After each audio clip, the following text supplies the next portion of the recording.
Subscribe to The Honest Critique for current affairs, movie, book, and product reviews.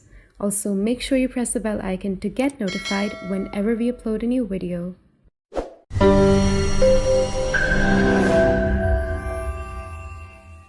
The views, information, or opinions expressed during the video series are solely those of the individuals and do not necessarily represent those of The Honest Critique and its employees. The following video contains strong language which may be offensive to some viewers. Viewer discretion advised. Hello and welcome to a very special episode we are recording today.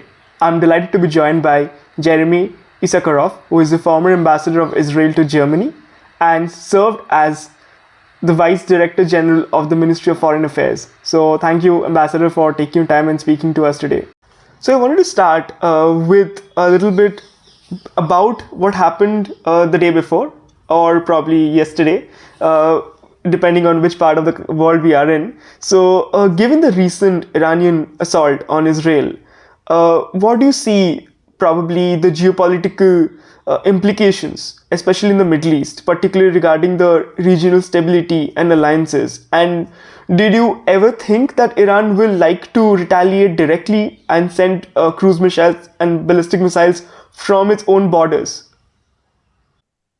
Well, I think it's really important to note that Israel has been, in many ways, even before October 7th, but especially after October 7th, in a multi-front war, in which we're not only fighting in Gaza, we're dealing with the West Bank, South Lebanon, Hezbollah, which is an Iranian-sponsored organization, and been the Syrian theater, the Iraqi theater has been active. The Houthis from Yemen have been active and attacked Israel. And then Iran itself, which has not concealed its hostility towards Israel over the years. And Iran is sponsoring all of the Houthis, the Hamas, the Hezbollah.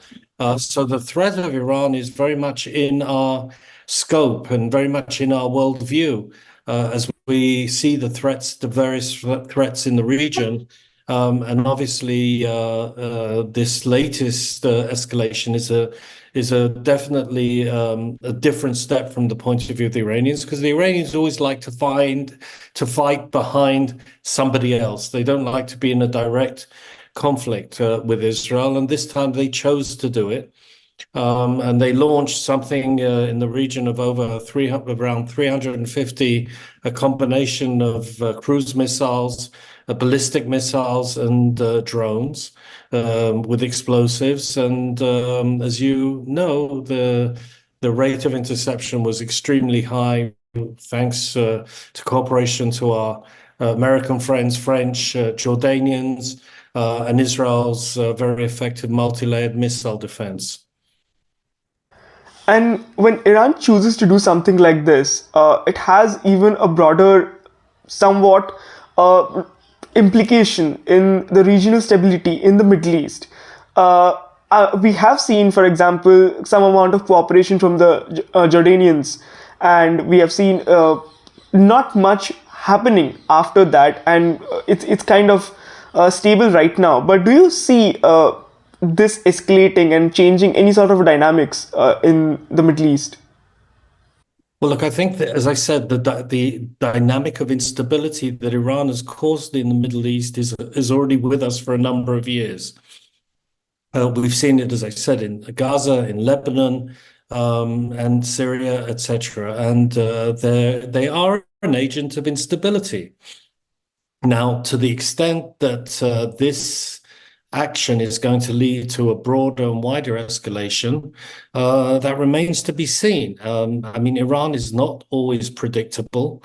It can be rational, but at times it can. I think this was an irrational response towards Israel, which showed it wasn't a show of strength. In many ways, it was a show of weakness, that it wasn't able to militarily have any impact to its action.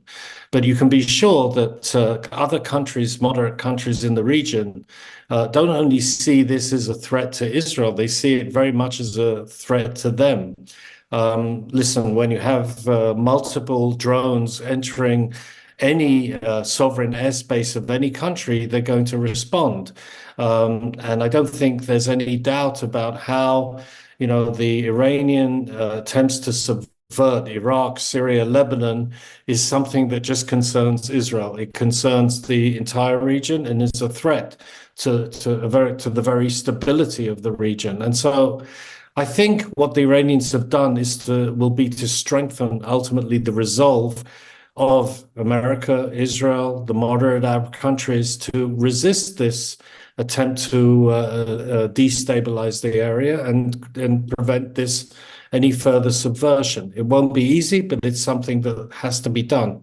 Above that, we also have to be aware of one major elephant in the room, and that's the Iranian nuclear program, which since the war in Gaza started, no one has even beyond that for 2 years now. There's been very little international attention regarding Iran's effort in the nuclear area, and it's gone an increased enrichment of uranium up to very high levels and dramatically shortened the timelines to actually achieving an operative nuclear device. And in many ways has already become a nuclear threshold state. So that is also the very major factor that is of very profound concern on the strategic level to a lot of countries in the area and beyond. And when we look at where it all started, for some of our viewers in India who have read the news, Iran mentions that it was related to what happened on April 1st, which marks an unprecedented escalation, according to them, when Israel allegedly attacked a consulate building of Iran, and it kills one of the IRGC commanders, Reza Zahedi. And they claim that it was in retaliation to that. But it wasn't the first time an IRGC commander was being targeted. But why did Iran choose to attack at this point of time? And was it a consulate building in the first place? First of all, on that legal point, I'm not sure it was. It was next to the best of my knowledge, diplomatic buildings, but it wasn't a consulate building itself. In any event, I think any use of any property that is designed to plan, attack, and threaten other countries will obviously be a legitimate target. But I don't know to speak to that actual incident. But let's face it, the IRGC have been very active in Lebanon, very active in Syria. We've had incidents where they have launched drones from Syria. We've intercepted them and then reacted strongly to Syrian Air Force bases in which IRGC Air Force commanders have been based.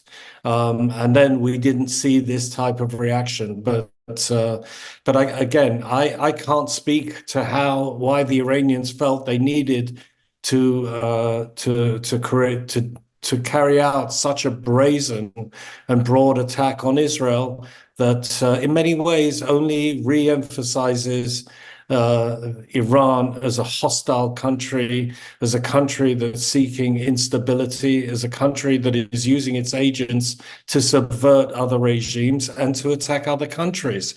And also, I am sure that this action by Iran will create a lot more needed attention to its nuclear program and the need to impose very dramatic and severe sanctions on Iran for this action, and indeed because it is going way beyond its responsibilities under the NPT.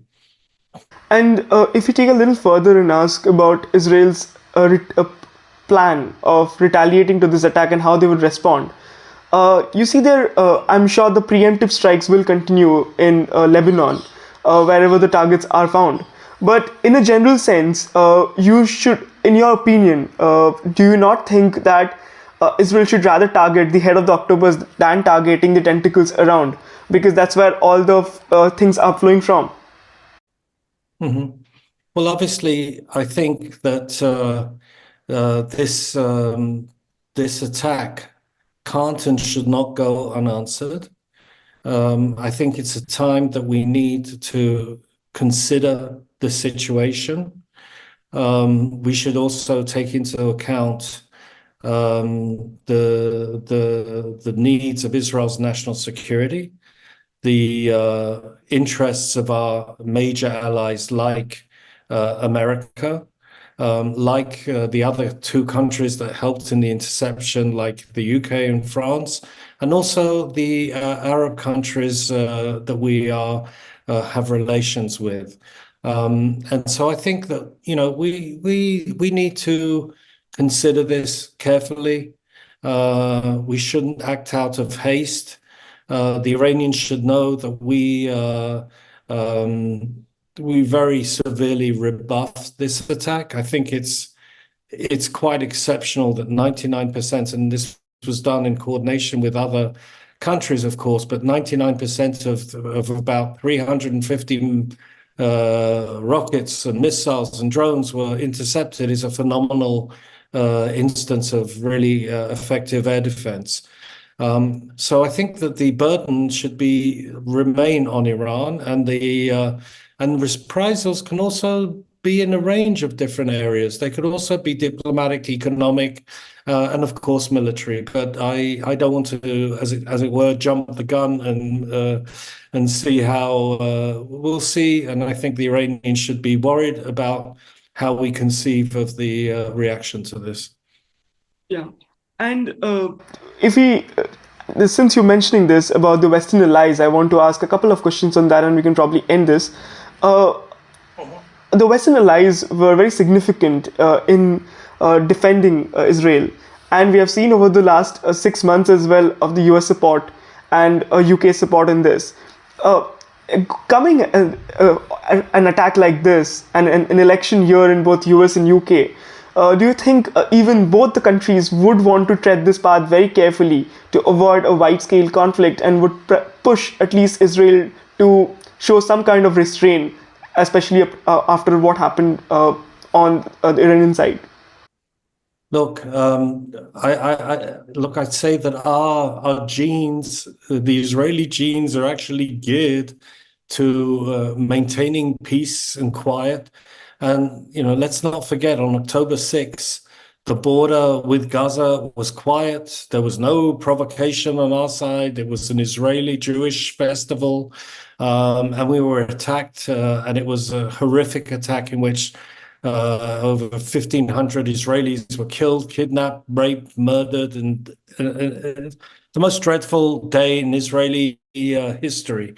So, I mean, we're not, geared to being, we're not seeking escalation. We're not seeking aggression. We're seeking peace and quiet.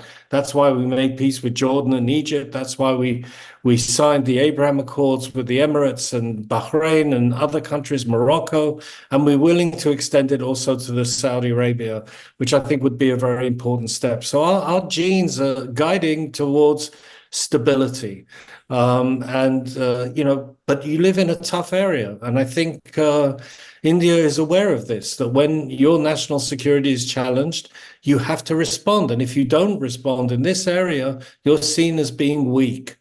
Now, I think that we've had problems in deterring all of these different theaters at the same time: Gaza, West Bank, South Lebanon, Syria, Iraq, Iran, the Houthis in Yemen. You have to maintain a deterrence around almost in 360 degrees.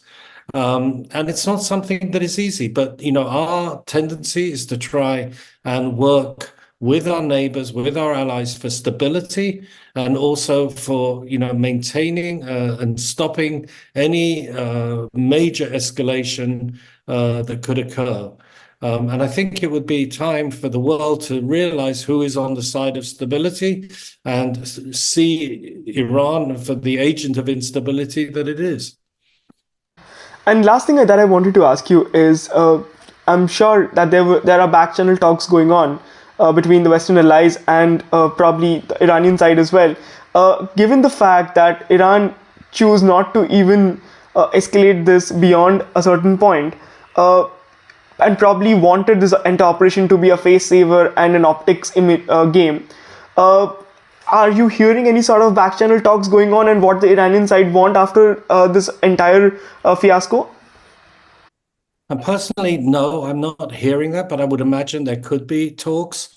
And I think there were different warnings. Look, sometimes these back channels can be direct.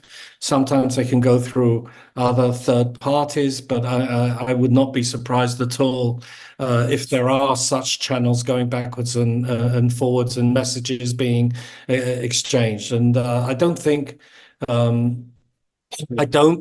the level of instability and escalation, the interest to prevent the instability and prevent escalation, is something that is just an Israeli interest. I think it's a broader regional interest. I think it's clearly American interest, a European interest. So I would not at all be that. This, in many ways, is the time for diplomacy, and obviously from when you fire and hostilities occur, diplomacy should come into play. Yeah, I agree, and especially if you know what is happening, especially around the trade routes as well, where ships are being captured. For example, 17 of the Indian crew members were captured by Iran's the Revolutionary Guard of the UAE coast on Saturday. So certain things like this have broader geopolitical context, not just between Israel and Iran, and it affects a country like India as well, which has not been in the conflict, but regular Indians who are crew members as well, getting affected. Yeah. No, it's a very again, it shows that the Houthis action, which is done. I mean, some of the drones that were being fired from, or the UAVs, the missiles that were fired from against Israel were fired from Yemen by the Houthis, and that's done by the Iranians. And the Iranians also, as you mentioned, intercepted this ship. So I mean, the range of their threats are very varied, and they have to be related to. And as I said, they don't only cause concern, an acute concern, to countries whose nationals are on these boats, or countries who ultimately own these ships. It also has major economic ramifications. I would imagine, especially for a country like India that sees the Red Sea also as an important sea route in terms of its access also to Europe. But again, I think this is one at the same time another demonstration of why Iran is such a threat to the international community, strategically, diplomatically, and economically. Yeah. Well, that's all the question that I had. So thank you so much, Ambassador, for taking your time and speaking to us. Thank you. Nice to speak with you. Thank you.